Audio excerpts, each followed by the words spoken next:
मैं चाहूंगा कि मेरे सहयोगी प्रिया सोमवंशी वो मंच पर आए, मेरे सहयोगी राघवेंद्र द्विवेदी वो भी मंच पर आए और दोनों इस शो को होस्ट करेंगे। इसके साथ साथ अब मेहमानों को मैं आमंत्रित कर रहा हूं। डॉक्टर सौभाग्य प्रकाश, मुख्य चिकित्सा अधिकारी अमरोहा। डॉक्टर साहब, सर आप मंच पर आए। Doctor Rajiv Tyagi, pro chancellor Shri Venkateshwara university Gajraula covid hospital के, आप पहले भी हमारे साथ मंच पे थे और बता दूं कि कोविड हॉस्पिटल सबसे बड़ा आप ही का कोरोना काल में और बहुत योगदान आपका। डॉक्टर गिरीश कुमार त्यागी, शुभांशी बाल चिकित्सालय गजरौला एवं प्रेसिडेंट मेडिकल एसोसिएशन अमरोहा के हैं। बहुत बहुत स्वागत है सर आपका भी, मंच पर आप आए। Doctor Pankaj Badal, sharp vision eye and dental hospital Amroha के, बादल साहब आप भी मंच पर आए। Doctor Chitrak Bansal, MD Panacea hospital Amroha के, आप भी मंच पर आए सर। और doctor BS Deol, MD Mitali hospital Amroha के, सर आप भी मंच पर आए। मुझे लगता है सौभाग्य जी नहीं है, चलिए ठीक है, आप लोग चर्चा की शुरुआत करें। चलिए बिल्कुल, तो शुरुआत करते हैं। देखिए, सबसे पहले तो एक बार जोरदार तालियां हो जाए हमारे सभी डॉक्टर्स के लिए, क्योंकि कोरोना काल एक ऐसी घड़ी आई है हमारे देश के ऊपर, जो कि पूरी दुनिया में ही रही है। जब मरीज तो लड़ ही रहा था जिसे कोरोना हुआ, लेकिन उससे ज्यादा कहीं ना कहीं डॉक्टर्स फाइट कर रहे थे, ना अपनी जान की परवाह कर रहे थे, ना अपने परिवार की परवाह कर रहे थे, और दिन रात लोगों की सेवा में तत्पर रहे। ना दिन देखा ना रात देखा, बस जुटे रहे। तो इस समाज सेवा में एक बार सभी डॉक्टर्स के लिए जोरदार तालियां। और कहते हैं कि भगवान डॉक्टर का रूप होते हैं। कोरोना काल में हमने देखा, खैर ये तो हम हमेशा ही देखते आते हैं, लेकिन खास तौर पर कोरोना काल में हमने देखा कि सिर्फ डॉक्टर ही लोगों के जीने की उम्मीद बचे थे। चलिए शुरुआत करते हैं बातचीत की। डॉक्टर सौभाग्य प्रकाश, मुख्य चिकित्सा अधिकारी आप अमरोहा के। सर, सबसे पहले मैं आपका ही रुख करना चाहूंगी, चूंकि यूपी जनसंख्या के लिहाज से बड़ा प्रदेश है और कोरोना के बहुत ज्यादा केसेस यहाँ पर भी आए, कैसे आपने अमरोहा में लगाम लगाई कोरोना पे, और कैसे आपने पूरा जो गाइडलाइंस थी उन्हें इम्प्लीमेंट किया, किस तरीके की एडवाइजरी आपने बनाई और कैसे आपने कोरोना को कंट्रोल किया? कोरोना कंट्रोल करने में सबसे पहले तो लोगों ने अपने जो पर्सनल हैबिट्स बदले हैं, मास्क का यूज़ किया है, सैनिटाइज़र का यूज़ किया है, घरों में रहे, ज़्यादा बाहर नहीं गए, उससे कोरोना कंट्रोल ज़्यादा हुआ है। लोगों ने मिलना जुलना आपस में एक दूसरे से बंद कर दिया, एक दूसरे सोशल गैदरिंग ख़त्म हो गई। जो कोरोना काल में करीब 6 महीने, मार्च से लेकर अक्टूबर तक स्कूल कॉलेजेस बंद हो गए, इसकी वजह से कोरोना कंट्रोल हुआ। पर्सनल हैबिट्स लोगों ने अपनी चेंज की हैं, इससे कोरोना ज़्यादा मेरे ख्याल से कंट्रोल हुआ है।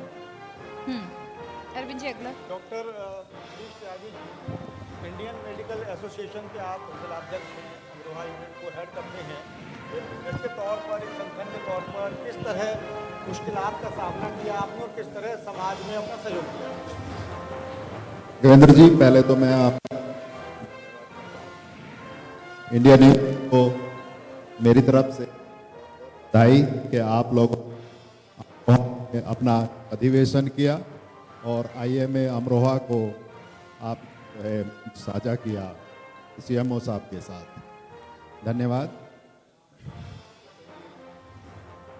आप सभी लोग जानते हैं कि बीमारी चाहे कोई भी हो, डॉक्टर्स का तो एक ही धर्म होता है कि मरीज को उसे देखना है और बचाना है। आप जैसे अभी कह रहे हैं कि कोरोना में आप लोगों ने, हम लोगों ने एडमिनिस्ट्रेशन के साथ में मिलकर जो भी हम सहयोग कर सकते थे, जो भी हमें गाइडलाइंस एडमिनिस्ट्रेशन की तरफ से समय समय पर दी गई, हम लोगों ने उनके तहत वर्क करते हुए पूरे अमरोहा के डॉक्टर्स अपने कार्य पर लगे रहे। किसी भी डॉक्टर्स ने अपनी जान की परवाह न करते हुए भी मरीज की पूरी सेवाएं दी। यही हम लोगों का आईएमए का पूरा सहयोग है गवर्नमेंट को। जी। तरफ एक बात ये भी आ रही है कि अब वैक्सीनेशन की जो कोशिश हो रही है, जो काम चल रहा है, इसमें एक अलग तरह की चुनौतियां हैं। उनको आप कैसे देखते हैं इस पूरी प्रक्रिया को, क्योंकि एक लंबी प्रक्रिया है और इसमें सभी तक पहुंचना है धीरे धीरे से, लेकिन एक एक करके पहुंचना होगा। पहले कोरोना वॉरियर्स के तौर पर आप लोग खुद काम कर चुके हैं, तो वो भी कहीं ना कहीं एक दबाव महसूस करते हैं आप? मैं नहीं समझता इसमें कोई दबाव की बात है।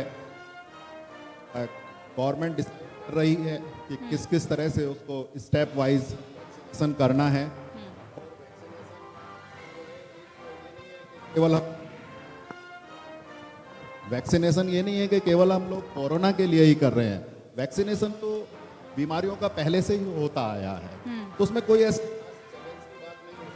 बस चैलेंज इसमें अब एक यही है कि हमें सबको वैक्सीनेट करना है, और क्योंकि की बड़ी पॉपुलेशन है तो उसको थोड़ा कैटेगराइज करके करना है। तो मुझे चैलेंज है, समय के अनुसार पूरा हो जाएगा। बिल्कुल। और वैक्सीनेशन से लोग जो घबराते हैं वो पता नहीं क्यों घबराते हैं। वैक्सीनेशन तो वैसे भी, हाँ, मैं नहीं समझता कि यहाँ जितने भी लोग बैठे हैं वो सब अपने बच्चों का वैक्सीनेशन कराते हैं। त्यागी जी, इस पर हम लोग तो बात करें क्योंकि ये बड़ा एक बच्चों confusion का है, वैक्सीनेशन लोगों जब का हम डर भी कराने है। जाते हैं, मैं तो खुद ये पीडियाट्रिशियन हाँ, ये जो जानकारी के अभाव की वजह से है, बिल्कुल। कुछ लोग अफवाह फैला रहे हैं वैक्सीनेशन को लेके, कुछ लोग डर रहे हैं, कुछ लोग बचना चाहते हैं, जबकि ऐसा नहीं होना चाहिए। उस पर हम दोबारा आएंगे। प्रिया हाँ, को सवाल करना बिल्कुल। चाहती डॉक्टर हूं। राजीव त्यागी हमारे साथ बने हुए हैं। चूंकि वेंकटेश्वरा यूनिवर्सिटी कोविड हॉस्पिटल भी रहा है, और जहां पर कोविड हॉस्पिटल इतनी मुश्किलें बढ़ी, चुनौतियां बढ़ी, समस्याएं बढ़ी, कैसे आपने उन समस्याओं को टैकल किया है, कैसे आपने पूरी व्यवस्था बनाई सर वहां पे? थैंक यू प्रिया।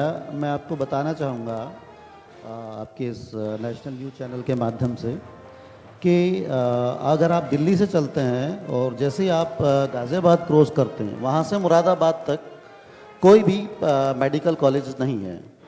ये निजी मेडिकल कॉलेज है। 3-4 डिस्ट्रिक्ट में तो गवर्नमेंट का भी कोई मेडिकल कॉलेज नहीं है। ना ही मुरादाबाद में है, ना ही अमरोहा में है, ना संभल में है, ना ही बिजनौर में है। तो जैसे ही इसका प्रकोप फैलना शुरू हुआ और इस वैश्विक महामारी ने अपने पैर पसारने शुरू किए, तो ये सच्ची बात है, प्रशासन ने भी हमें कई बार इसके लिए बधाई दी। प्रशासन के हाथ पैर फूल गए कि छोटा डिस्ट्रिक्ट होने के लिए यहाँ सुविधाएं बहुत कम थी। Number of ventilator, ICU bed की संख्या बहुत कम थी। तो VIMS hospital, Venkateshwar institute of medical science, पहला ऐसा हॉस्पिटल था देश का जिसने गवर्नमेंट को खुद पत्र लिखकर अपना हॉस्पिटल डोनेट करने की पेशकश की। उससे कहा कि हम आगे बढ़कर स्वेच्छा से, बिल्कुल निःशुल्क, बिना किसी कोई चार्ज लिए हम आपके साथ तैयार हैं कमर कस के। गवर्नमेंट ने पहले हमसे 100 बेड अधिकृत किए। जब इसका प्रकोप बढ़ता चला गया तो फिर हमसे गवर्नमेंट ने 250 बेड इसके लिए अधिकृत किए। बाद में आके पूरा हॉस्पिटल गवर्नमेंट ने अंडरटेक किया, और हमने अपने चिकित्सकों समेत सभी सुविधाओं समेत आईसीयू, वेंटिलेटर्स और अपनी ओपीडी, जनरल ओपीडी बंद करके पूरा समर्पित कर दिया गवर्नमेंट को इस महामारी से लड़ने के लिए। हमारे 250 डॉक्टर्स की टीम, पैरामेडिकल वर्कर्स की टीम, रात दिन जिला प्रशासन और स्वास्थ्य विभाग के साथ मिलकर, सीएमओ साहब बैठे हैं, बता देंगे, इनसे अभी सीएमओ साहब ने भी रिसेंटली चार्ज लिया है 2 माह पूर्व ही, पुराने वाले सीएमओ रिटायर हुए हैं, तो वो भी बता दें 2-3 चिकित्सा अधिकारी उनके साथ मिलकर हमने काम किया।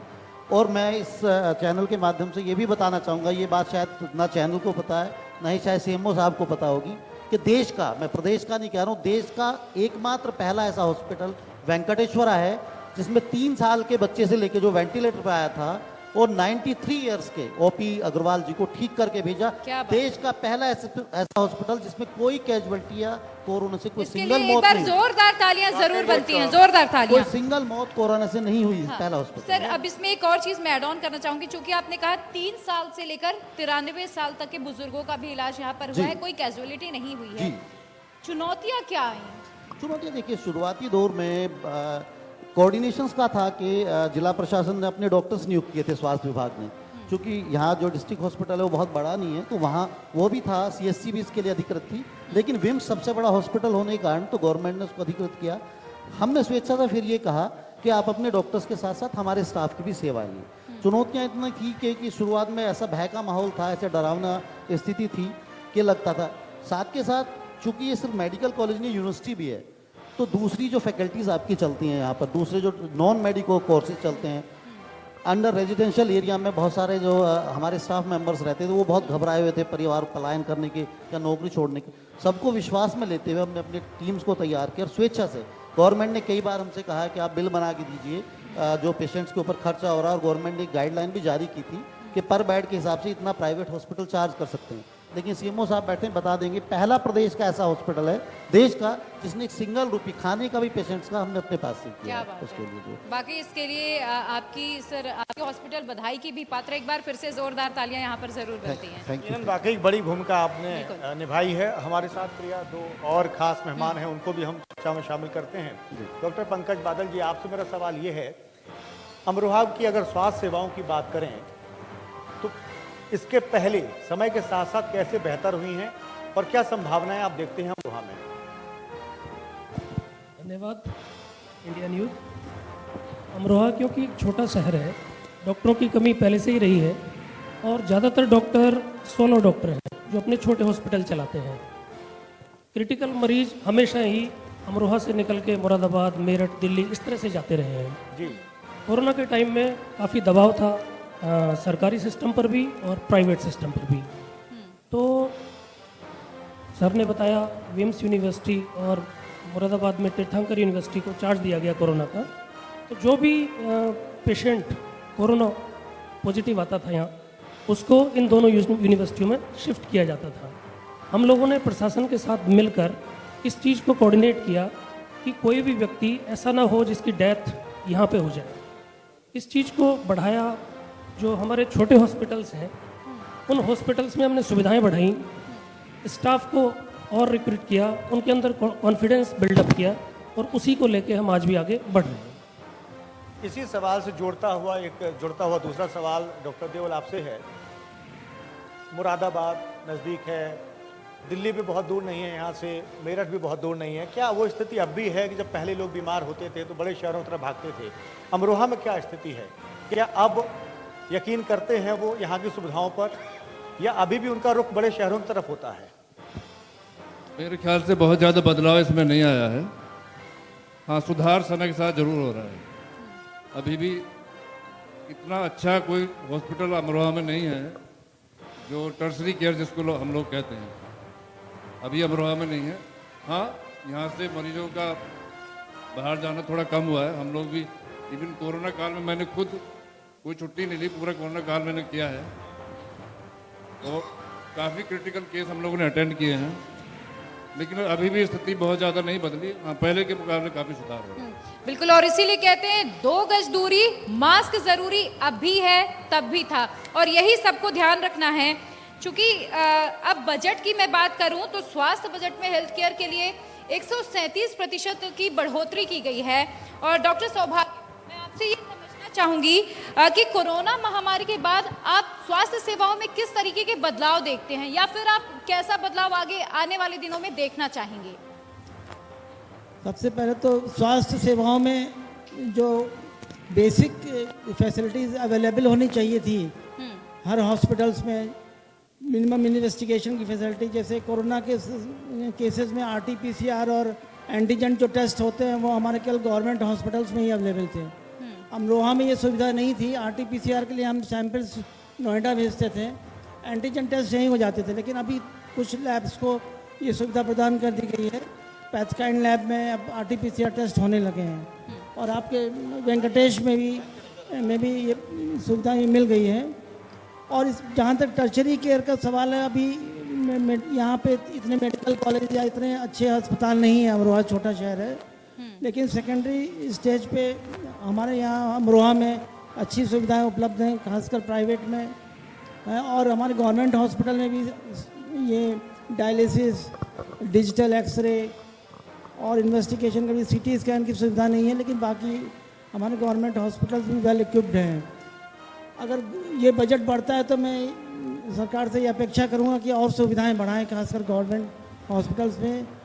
ज़्यादातर जो सुविधाएं दी जा रही है, अभी कोरोना वैक्सीनेशन में सारा फंड्स यूज़ हो रहे हैं। Corona vaccination health line workers का हो चुका है, और front line workers second stage में चल रहा है। इसमें पुलिस है, प्रशासन, पंचायती राज, नगर पालिका के स्टाफ का वैक्सीनेशन चल रहा है हमारा। इससे हमारे प्रोटेक्शन मिलेगी, एंटीबॉडीज़ बढ़ेगी बॉडी में, तो कोरोना इन्फेक्शन और कम हो जाएंगे। एक सवाल यहाँ मैं जोड़ जी। दूं। आपने कहा वेल इक्विप्ड है हॉस्पिटल। सरकारी अस्पतालों के लिए दावे तो किए जाते हैं कि बहुत सारी सुविधाएं हैं, वो बेहतर इलाज होता है, लेकिन लोगों में वो यकीन पैदा नहीं होता और लोग जो सक्षम लोग हैं वो उनकी कोशिश होती है कि वो निजी अस्पतालों का रुख करें। जी, जी। कुछ एक बड़े अस्पताल को छोड़ दें, अगर सरकारी अस्पतालों को या कुछ शहरों की बात छोड़ दें, तो ये परसेप्शन बदलने की एक चुनौती आप बतौर मुख्य चिकित्सा अधिकारी देखते हैं अमरोहा में? जी, एक्चुअली ऐसा है कि हमारे सबसे मेन प्रॉब्लम ये है कि स्टाफ बहुत कम है। डॉक्टर्स जो हैं गवर्नमेंट सर्विसेज में आना नहीं चाहते हैं। अच्छे डॉक्टर्स अपना प्राइवेट सेटअप ज़्यादा करना चाहते हैं, इस वजह से थोड़ा सा हमारा गवर्नमेंट हॉस्पिटल लैग कर जाता है। अगर अच्छे हॉस्पिटल्स, अच्छे डॉक्टर्स आएंगे गवर्नमेंट सर्विसेज में, तो हमारे गवर्नमेंट सुविधाएं अच्छी हो जाएंगी, पेशेंट्स आना प्रेफर करेंगे। लेकिन कुछ कुछ डॉक्टर्स हमारे अच्छे भी हैं। हमारे डिस्ट्रिक्ट हॉस्पिटल में orthopaedic surgeons even hip replacement, knee replacement surgery कर रहे हैं। कैटरैक्ट के हमारे मैक्सिमम ऑपरेशंस हमारे आई सर्जन कर रहे हैं। यूपी में उनका फर्स्ट पोजीशन है। तो अच्छे डॉक्टर्स की कमी नहीं है, लेकिन थोड़ा डेडिकेशन और रहे बिल्कुल। डॉक्टर्स का और जी तो हमारी सुविधाएं और बढ़ जाएंगी। बिल्कुल। डॉक्टर गिरीश, मैं जी राघवेंद्र जी, एक चीज में ऐड करना, जी जी जी बिल्कुल। डॉक्टर्स अपॉइंटमेंट देती है ना, अगर थोड़ा सा उसमें ये कंसीडर करे कि वो जिस स्पेशलिस्ट का डॉक्टर है उससे वही काम लिया जाए, तो शायद बिल्कुल मैं भी एक्सपीरियंस बता सकता हूं। एक वहाँ मेरे लिए वहाँ करने को कुछ नहीं था।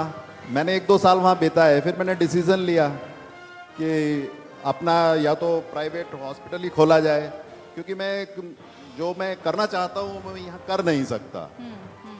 तो गवर्नमेंट को थोड़ा सा उस पर भी ध्यान देना चाहिए। बहुत डॉक्टर्स ये नहीं है कि सबको बहुत ज़्यादा पैसा ही चाहिए, लेकिन थोड़ा उनको प्लेटफॉर्म अगर सही मिल जाए इनिशियली ही, बिल्कुल। तो वो अच्छा रहता है। हाँ डॉक्टर गिरीश, इसी बात से जुड़ा मेरा अगला सवाल आपसे है। चूंकि हम वर्ल्ड क्लास हेल्थ की बात करते हैं, लेकिन ज़मीनी हकीकत आप भी जानते हैं, मैं भी जानती हूँ कि शायद हमारे यहाँ भी उतनी बेहतर सुविधाएं नहीं हैं जितना विदेशों में है। कई ऐसी बीमारियां हैं जिनका इलाज ढूंढने के लिए हम अमेरिका चले जाते हैं, दूसरे देशों में चले जाते हैं। तो किस तरह, मुझे लगता है कोरोना ने हमें एक चीज़ सिखा दी है कि मंदिर मस्जिद हम बाद में बना लेंगे, पहले वर्ल्ड क्लास हॉस्पिटल्स होने चाहिए। देखिए, किसी भी देश के प्रोग्रेस के लिए हेल्थ एंड एजुकेशन दो बहुत जरूरी है। आप और चीजों पे बात कर सकते हैं। आप कोई भी परिवार ले लीजिए, वो परिवार तभी ऊपर उठ सकता है जब उसमें उसको हेल्थ के लिए अगर वो जागरूक है और उसमें एजुकेशन के लिए वो जागरूक है। अगर ये दोनों चीज आती हैं तो ही वो परिवार आगे बढ़ रहा है। ये बहुत जरूरी है हेल्थ के प्रोस्पेक्टिव से। जहाँ तक इसकी बात है कि जो कुछ ही बीमारियां होती हैं जिनके लिए आपको विदेश भागना पड़ता है या देश में भी आपको टर्सरी सेंटर पे जाना पड़ता है। अगर लोग अपने आप में जागरूक हों तो एक छोटी जगह पे भी आपको स्पेशलिस्ट मिलते हैं, डॉक्टर मिलते हैं। गलती बस वही होती है कि वो चूज नहीं कर पाते समय से, कॉम्प्लिकेशन होते हैं। फिर कॉम्प्लिकेशन पे आप फिर एक छोटे शहर के डॉक्टर से जब आप जवाब करेंगे तो वो क्योंकि पढ़ा लिखा है, उसे पता है कि भाई अब आगे क्या क्या हो सकता है। तो जब वो उनको वो सारी चीजें बताएगा तो अगर आदमी सक्षम होता है तो ही can be moving to other places, higher places. तो ये बहुत जरूरी है कि हम लोगों को हेल्थ के लिए जागरूक होना चाहिए। जागरूक और मैं होना इसमें बेहद एक पॉइंट आपके चैनल से ये भी कहना चाहूँगा कि हम लोग जो एजुकेशन हमारा सिस्टम है उसमें मेडिकल के बारे में लोगों को कुछ नहीं पढ़ाया जाता है। एक आपका ग्रेजुएट जो पर्सन होता है वो भी अपनी छोटी छोटी समस्याएं घर में नहीं देख सकता है। एक फीवर के लिए घर पे डॉक्टर पे जाने से पहले उसे क्या करना है नहीं पता होता है। कोई टेम्परेचर तक नहीं लेना जानता है। तो बच्चे हों उनके खुद के हों कि भाई कोई भी दिक्कत हो रही है वो टेम्परेचर तक नहीं लेता, थर्मामीटर तक का यूज करना नहीं जानते हैं। तो एक अवेयरनेस की बहुत कमी है। हिसाब से ये बुनियादी जानकारी सभी को होनी चाहिए, बिल्कुल होनी चाहिए। मेरे हिसाब से डॉक्टर तो बादल, मेरे भी हिसाब क्या से सुझाव देना एजुकेशन में चाहेंगे? चैप्टर होना चाहिए कि थोड़ा सा बेसिक बेसिक जानकारी बेसिक होना चाहिए। हर बंदे को होनी चाहिए। आप हेल्थ के लिए कुछ नहीं कर रहे हैं अपने लिए, आप पैसा कमाने के लिए लोगों को जो है बताएंगे, कैरियर बनाने के लिए बताएंगे कि ये सर्विस है, वो डॉक्टर बनना है, ये बनना है, ये बनना है, लेकिन अपने लिए आप अपने आप कुछ को नहीं स्वस्थ सीख रखने के पाते। लिए क्या करना है ये जानना बेहद कुछ जरूरी नहीं है। सीख बिल्कुल। डॉक्टर बादल को राघवेंद्र इससे जी। पूछ लेते हैं। डॉक्टर आपके क्या सुझाव हैं अमरोहा के संदर्भ में कि स्वास्थ्य सेवाएं और कैसे बेहतर हों, लोग और कैसे जुड़ें इस तरह आपसे कि उनका यकीन हो मरीजों का, क्योंकि बड़े शहरों की तरफ जो पलायन होता है या जब वो भागते हैं ठीक होने के लिए, तो वो एक कहीं ना कहीं आपको भी अफसोस होता होगा कि हम अगर सेवाएं दे रहे हैं तो लोग आप पर भरोसा नहीं कर रहे हैं। बेसिकली क्या है कि बुनियादी सुविधाओं का डेवलपमेंट छोटे शहरों में होना बड़ा ज़रूरी है। अब भविष्य में आने वाले डॉक्टर हॉस्पिटल भी थोड़ा अच्छा कर रहे हैं और जो पुराने हमारे डॉक्टर हैं वो भी सुविधाएं बढ़ा रहे हैं। बेसिकली पहले पुराने समय में सुविधाएं बड़ी कम थी तो इसलिए लोग थोड़ा सा हायर सेंटर जाते थे। इस समय जो हॉस्पिटल नए खुल रहे हैं वो इक्विप्ड हैं, तो अब मुझे लगता है भविष्य में इसमें सुधार होगा जरूर। भविष्य में सुधार होगा, जी। उम्मीद है आपको। दूसरा क्या है कि लोग हेल्थ पे पैसा खर्च करना नहीं चाहते। लोग बाकी चीज़ों पे पैसा बहुत अच्छे से खर्च कर लेते हैं, लेकिन डॉक्टर की फीस और हॉस्पिटल में होने वाला थोड़ा सा खर्चा ही उन्हें बहुत लगता है। तो एक ये बड़ा फैक्टर है, थोड़ा सा एजुकेशन की आवश्यकता है, लोग इसके बारे में एजुकेट हो। बिल्कुल डॉक्टर डॉक्टर जी। डॉक्टर देव, बेसिक जानकारी भी नहीं होती लोगों को, कहीं ना कहीं इससे अस्पतालों पे बोझ तो बढ़ता ही है, लेकिन होनी चाहिए। वो जो सुझाव डॉक्टर त्यागी दे रहे थे, सीएमओ साहब भी मंच पर हैं, सरकारी अस्पतालों के बारे में, यहाँ की स्वास्थ्य सेवाओं के बारे में आप क्या सुझाव देना चाहेंगे और क्या उम्मीद करते हैं कि जो सीएमओ साहब की तरफ से अमरोहा में और किस तरह के प्रयास किए जाएं? मैं डॉक्टर त्यागी के हाँ में हाँ मिलाऊंगा। जागरूकता मेरे ख्याल से सबसे पहले आना चाहिए। जी जी। बड़ी छोटी सी बात बॉस ने कही कि टेम्परेचर नापना भी नहीं आता। मैंने तो कितने पेशेंट ऐसे देखता हूँ, टाइफाइड बुखार की दवाइयाँ खाते रहते हैं, इंजेक्शन लगवाते रहते हैं, जब हम उनका टेम्परेचर चार्ट बनाते हैं तो पता चलता बुखार ही नहीं उनको। जागरूकता सबसे ज़्यादा है। दूसरा जो स्पेशलिटी वाली बात हमारे प्रेसिडेंट साहब ने कही, डॉक्टर त्यागी ने, वो बहुत ज़रूरी है। जिस फील्ड का जो डॉक्टर है उसको वही काम मिले तो बेहतर, उसको मन भी लगता है उस काम में। मैं एक फिजिशियन हूँ, मुझसे पट्टी कराने लगेंगे तो अच्छे से मैं कर नहीं पाऊंगा। पट्टी कराने हड्डी वाले डॉक्टर से आप फिजिशियन का आप कराएंगे नहीं कर पाएगा, लेकिन सरकारी में सब कुछ करना पड़ा। सीएमओ साहब शायद इससे इत्तेफाक रखेंगे। जागरूकता, थोड़ा सा जो स्पेशलिटी हमारी उसके हिसाब से हम लोग काम करें, अच्छा काम मिले, जागरूकता मेरे ख्याल से सबसे ज़्यादा है। बिल्कुल। और कहते हैं ना कि मनुष्य जब जोर लगाता है पत्थर पानी बन जाता है। चूंकि कोरोना वैक्सीन के लिए 35,000 करोड़ का फंड पास किया गया है और हमने दुनिया के सबसे बड़े वैक्सीनेशन अभियान की भी शुरुआत कर दी है, लेकिन सर अभी भी कई ऐसे लोग हैं वैक्सीन को लेकर डरे हुए हैं, वैक्सीनेट नहीं होना चाह रहे हैं। स्वास्थ्य मंत्री की ओर से बार बार ये साफ किया गया है, डीसीजीआई ने भी साफ कर दिया कि वैक्सीन पूरी तरीके से सुरक्षित है और एम्स को लीड करने वाले डॉक्टर गुलेरिया ने भी डे 1 में वैक्सीन लगवाई थी और दिखाया कि मैं भाई पूरी तरीके से सुरक्षित हूँ। लेकिन विश्वास लोगों को क्यों नहीं हो रहा? जागरूकता सर कैसे लाने की जरूरत है? देखिए, इसमें मैं आपकी बात से इत्तेफाक रखता हूँ प्रिया। सबसे बड़ी बात जो अभी इन्होंने बताया, अवेयरनेस की कमी। इवन हमारे जो फ्रंट लाइन हेल्थ वर्कर हैं जिन्हें मेडिकल साइंस का पता है वो भी बच रहे हैं। मेरे यहाँ भी वैक्सीनेशन हुआ और ये पूरे ज़िले का आंकड़ा ही आई थिंक 60-62% पाके 62% पाके सिमट गया।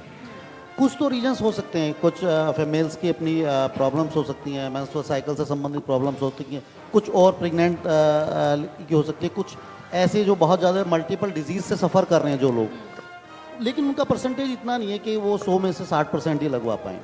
तो इसके लिए एक बेटर कम्युनिकेशन, गवर्नमेंट को भी इसके लिए एक जागरूकता अभियान, इसमें सिर्फ स्वास्थ्य विभाग या सरकार का रोल नहीं है, आम आदमी को भी, आम जनमानस, चाहे वो एजुकेशन इंस्टीट्यूट्स हैं, पब्लिक स्कूल्स हैं, वो अपने यहाँ जागरूकता अभियान चलाकर इसको बताएं कि पूरी तरह सुरक्षित है और ये सुनिश्चित करें। इसमें जो आप बजट की बात कर रही हैं, मैं इसमें ये भी चाहूँगा सरकार ये सुनिश्चित करे, क्योंकि ये वैसे ही बिल्कुल आर्थिक बहुत बुरे दौर से इस वैश्विक संकट में देश गुजर रहा है कि हर आम आदमी, बीपीएल से लेके गरीब आदमी से लेके तक को वैक्सीन की उपलब्धता गवर्नमेंट द्वारा कराई जाए। मेरा ये चुनौती चाहूँगा। और जागरूकता अभियान मैंने बताया ना कि सिर्फ सरकार की अकेले जिम्मेदारी नहीं है, आम जनमानस को, स्वयंसेवी संस्थाओं को, ऑटोनोमस सेंटर्स को, स्वयंसेवी संस्थाएं हैं, स्कूल हैं, कॉलेज हैं, उन्हें भी आगे बढ़कर इसमें अवेयरनेस कैंपेन चलाना होगा। बिल्कुल डॉक्टर गिरीश, चूंकि प्रधानमंत्री नरेंद्र मोदी ने भी साफ किया था कि वैक्सीन पर भरोसा जताइए, दुनिया भर में लगभग 70% ऐसी वैक्सीन है जो भारत निर्मित है, मेड इन इंडिया है। लेकिन जब कोरोना वैक्सीन की बात आती है, लोग डरे हुए हैं, घबरा रहे हैं। किस तरीके से लोगों को जागरूक करने की जरूरत है कि आप आगे आइए भाई, ये जन भागीदारी का विषय है। यहाँ पर जब जन भागीदारी होगी तभी हम कोरोना को कंट्रोल कर पाएंगे। और यहाँ पर मैं चाहूंगी एक और बात आप साफ कीजिए, चूंकि लोग सोच रहे कि अब वैक्सीन आ गई है, केसेस कम हो गए हैं और हम टॉप 15 देशों की लिस्ट से भी बाहर हो चुके हैं, लेकिन मास्क अभी भी जरूरी है, सोशल डिस्टेंसिंग अभी भी जरूरी है। देखिए, पता नहीं लोग वैक्सीन से डरते क्यों हैं। मैं अभी भी ये जानना चाहूँगा, हाउस में इतने लोग बैठे हैं, अगर वो पेरेंट हैं तो क्या उन्होंने अपने बच्चों को वैक्सीन नहीं लगवाई है? वो अपने बच्चों को वैक्सीन लगवाने जा सकते हैं। जो उनके दिल के टुकड़े हैं वो अपने आप क्यों नहीं लगवा सकते? तो हो सकता है कुछ खैर अभी अनमैरिड हो, वो ये समझते हो कि भाई कुछ नहीं है, वैक्सीन लगवाने से कुछ नहीं होगा। लेकिन जब जैसे ही वो पेरेंट्स बनेंगे, सबसे पहले वो भागेंगे, भाई बच्चों को वैक्सीन लगवाना, बीमारियों से बचाना है। तो वैक्सीन तो बीमारी से बचाने के लिए है। अब पता नहीं क्यों लोग डर रहे हैं। ऐसा तो है नहीं, आप वैक्सीन से डर रहे हो, क्या बीमारी से आपको डर नहीं लग रहा है? गिरीश, आपने जो बात कही, डॉक्टर राजू त्यागी जी जो बात कह रहे हैं, उस पर हम जवाब ले लेते हैं सीएमओ साहब से। वैक्सीनेशन का जो डर है कुछ लोगों में, या जो अफवाह के तौर पे लोग उसको देख रहे हैं, उसको कैसे दूर करेंगे? बतौर एक बड़ी जिम्मेदारी है जिले में आपकी, क्या कैसे जागरूक करेंगे लोगों को? जी जी।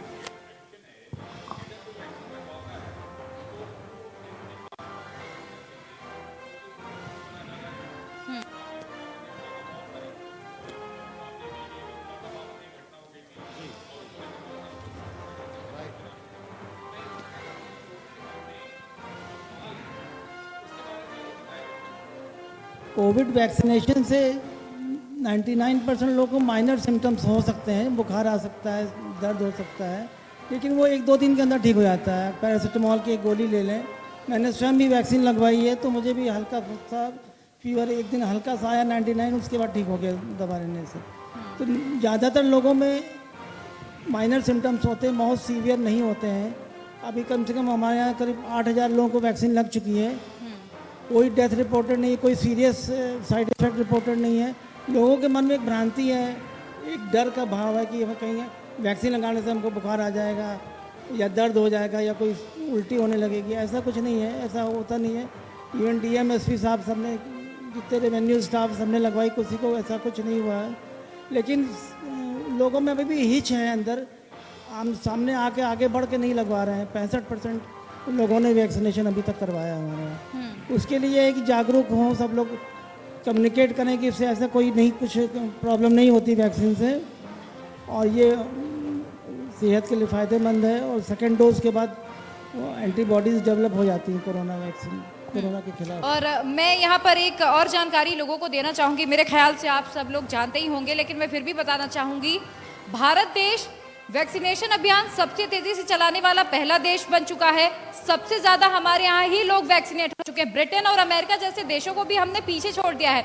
और मुझे लगता है जोरदार तालियां उन सभी वैज्ञानिकों के लिए भी यहाँ पर बनती हैं जिन्होंने इस वैक्सीन को बनाया है। राघवेंद्र जी, यकीनन आपने बड़ी अच्छी बात कही, और ये एक गर्व करने की बात तब और ज्यादा हो जाती है। डॉक्टर गिरीश कुछ कहना चाह रहे हैं? जी हाँ, मैं ये कहना चाह रहा हूँ कि अगर वैक्सीन लगने से थोड़ा बहुत किसी को प्रॉब्लम हो भी रही है, बुखार आ रहा है, उल्टी हो रही है, क्या आप लोग वैसे बीमार नहीं होते हैं? अगर वैक्सीन से थोड़ा बहुत कोई प्रॉब्लम हो भी रही है तो उससे आप डर क्यों रहे हैं? वैसे भी तो आप लोगों को बीमार होते ही रहते हैं, बुखार खांसी जुकाम होते रहते हैं, वैसे भी आप दवाई खाते ही हैं। पैरासीटामोल कितने लोग कितनी बार अब तक खा चुके होंगे, तो 1-2 दिन और खा लेना है। तो इसमें कोई ऐसा डरने की बात नहीं है। यू शुड कम और वैक्सीन लगवाना चाहिए। और आप कोई भी टीका लगवाते तो मुझे लगता है छोटा मोटा बुखार आपको आता है, और पोलियो का टीका, तमाम चीजों के हम टीके बिल्कुल जैसे डॉक्टर साहब बता रहे हैं कि बीसीजी है, पोलियो का बीसीजी है, डीपीटी का लगाते हैं, हेपेटाइटिस का टीका लगवाते हैं, तो जो माइनर कॉम्प्लिकेशन डॉक्टर साहब ने बताया वो रहते ही हैं। तो ये इनसे कोई नई चीज़ नहीं है। बाकी वैक्सीन बाकी टीकों की तरह पूरी तरह सुरक्षित है।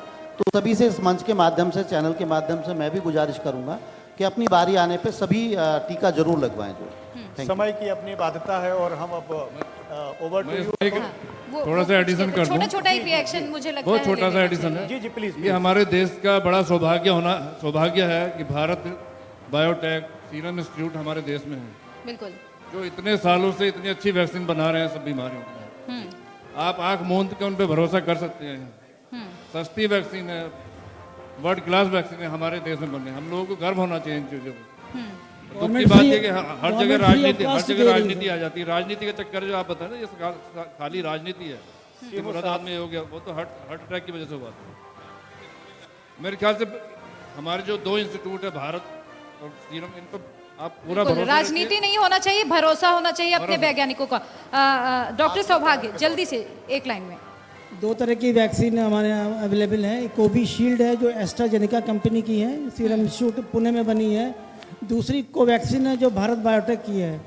तो दोनों वैक्सीन हमारे यहाँ अवेलेबल है और भारत सरकार जो है वैक्सीन को एक्सपोर्ट भी कर रही है डिफरेंट कंट्रीज़ में, और ये पूरी तरह सेफ है। मैं सभी जनता, सभी से अपील करूंगा कि वैक्सीन जरूर लगवाएं। डॉक्टर बादल, छोटा रिएक्शन सर। और अभी 2 और वैक्सीन ऐसी हैं जो पाइपलाइन में है, जल्द वो भी आ जाएंगी। 4 वैक्सीन हमारे देश में। लोगों को धन्यवाद देना चाहिए जिन वैज्ञानिकों ने इतनी फास्ट स्पीड से इतनी सेफ वैक्सीन बनाई है। दूसरा, डॉक्टर्स को धन्यवाद देना चाहिए, मेडिकल कम्युनिटी को धन्यवाद देना चाहिए, जिन्होंने अपनी जान देके, आईएमए के लगभग 800 डॉक्टर अपनी जान दे चुके हैं। उनके बारे में किसी ने कोई चर्चा नहीं की है। बिल्कुल, इसके लिए थोड़ा सा ध्यान देना चाहिए। सभी फ्रंटलाइन वॉरियर्स के लिए। चलिए, बहुत बहुत शुक्रिया आप सभी मेहमानों का हमारे साथ इस बातचीत के लिए और अपना कीमती समय देने के लिए।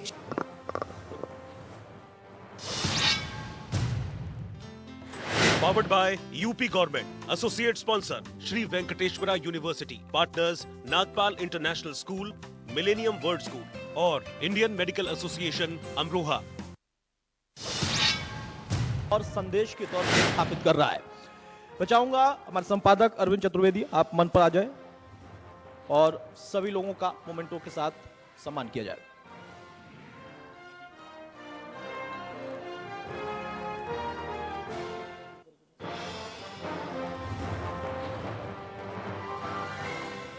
डॉक्टर सौभाग्य प्रकाश जी से आप शुरू करें, मुख्य चिकित्सा अधिकारी अमरोहा।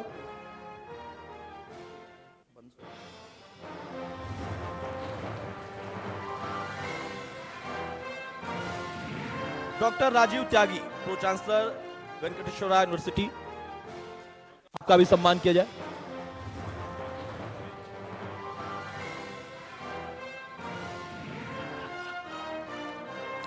डॉक्टर गिरीश कुमार त्यागी जी,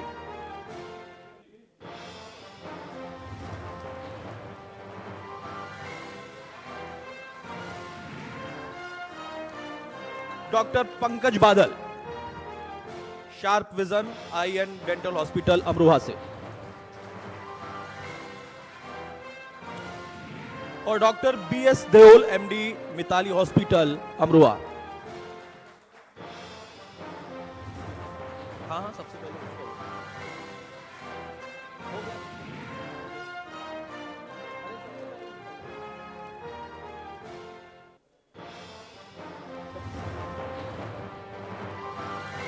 बहुत बहुत शुक्रिया सर आप लोगों का। प्लीज